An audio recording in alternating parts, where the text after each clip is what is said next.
Solomon, son of David, richest and wisest king, teacher, preacher, poet, composer, engineer, God's chosen to build his temple. The meaningless man. As far as I'm concerned, I call him the meaningless man. He lived in luxury and grandeur. He tasted everything that is good in life. The wealth, the power, the women, and slaves kowtow before him. His wish is everyone's command, and yet he was never satisfied, never happy, never content. Then he realized that everything is nothing but meaningless. After all that has been said and done in Ecclesiastes chapters 1 to 11, the long narrative of his accomplishments and achievements, he came into a conclusion that all is meaningless. At the end of his narrative, he reverted to the conclusion to fear God and keep his commandments, for this is the whole duty of mankind. I think he realized that everything really depends on God.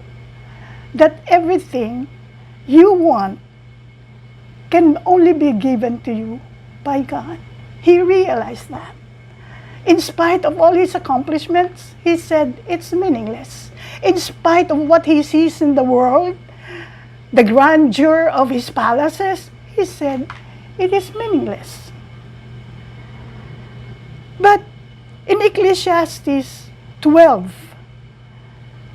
13 to 14, it is written, and I read from ESB, the end of the matter, all has been heard. For fear God and keep his commandments, for this is the whole duty of man. Narinig na daw po natin ang lahat. Nakita na niya ang lahat. And yet, at the end of the day, sinabi niya, fear God and keep his commandments, knowing that he didn't. He concluded that we need to keep the commandments of God. For this is the whole duty of man. Maybe sometime in his lifetime, during the time that he was doing all these things, nakakalimutan pa rin niya ang Diyos. No? And forget his commandments. And then realize at the end of the story that it is the whole duty of man.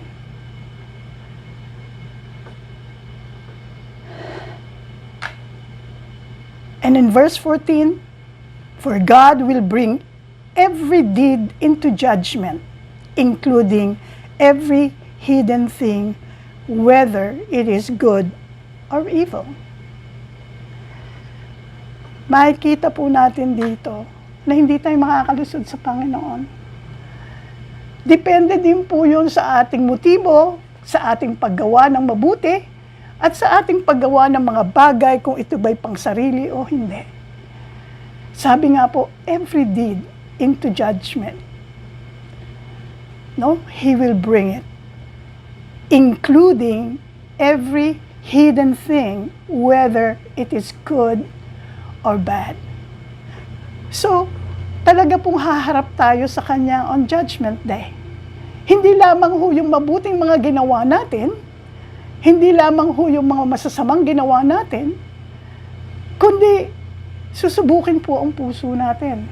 Titingnan ang puso natin, how did we do good? Is it for selfish gain? Or Is it really dedicated and keeping in the commandments of our God? So, tatanungin ko po kayo ngayon, what you do now has eternal consequences. You are going to give an account. Makikita po natin na sa harap ng Diyos, makikita po at ipakikita sa atin ang ating mga ginawa. In other words po, sa Tagalog, magsusulit tayo sa Panginoon sa lahat ng ating ginawa dito sa lupa. Sabi nga po sa Hebrews 4:13 NIV, nothing in all creation is hidden from God's sight. Everything is uncovered and laid bare before the eyes of Him to whom we must give account. So think about it, brothers and sisters. If we are going to give an account to the Lord, wouldn't it open or awaken us or enlighten us of what we are going to do with the rest of our life here on earth? Wouldn't we think twice or thrice before doing anything? Like, am I doing it for myself? Am I doing it for others? Am I doing it for God?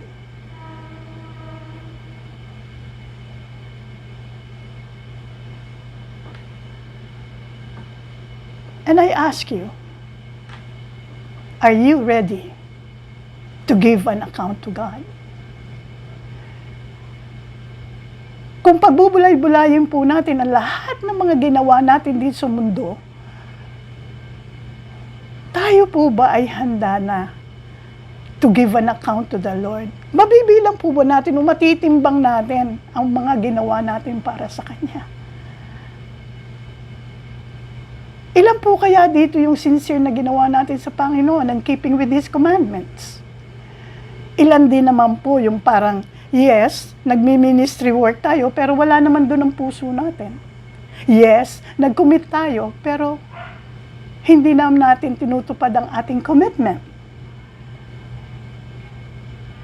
What do you think will God do about it?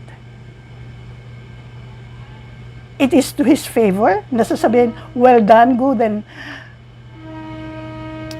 faithful servant. When in fact we know that He sees your heart.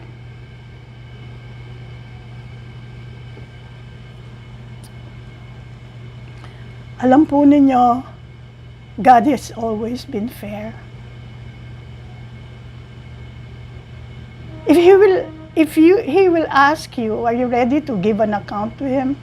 How do you think you will fare? Tagilid po ba ang ating timbangan? Mas mataas po ba yung mga ginawa natin sa Kanya wholeheartedly and keeping with His commands? Parati ba tayong naaalala siya sa bawat sandali ng buhay natin when He says in His command, pray without ceasing?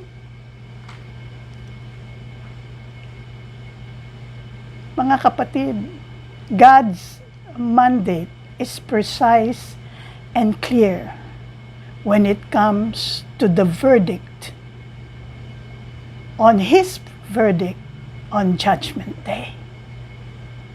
Magandang gabi po sa inyong lahat.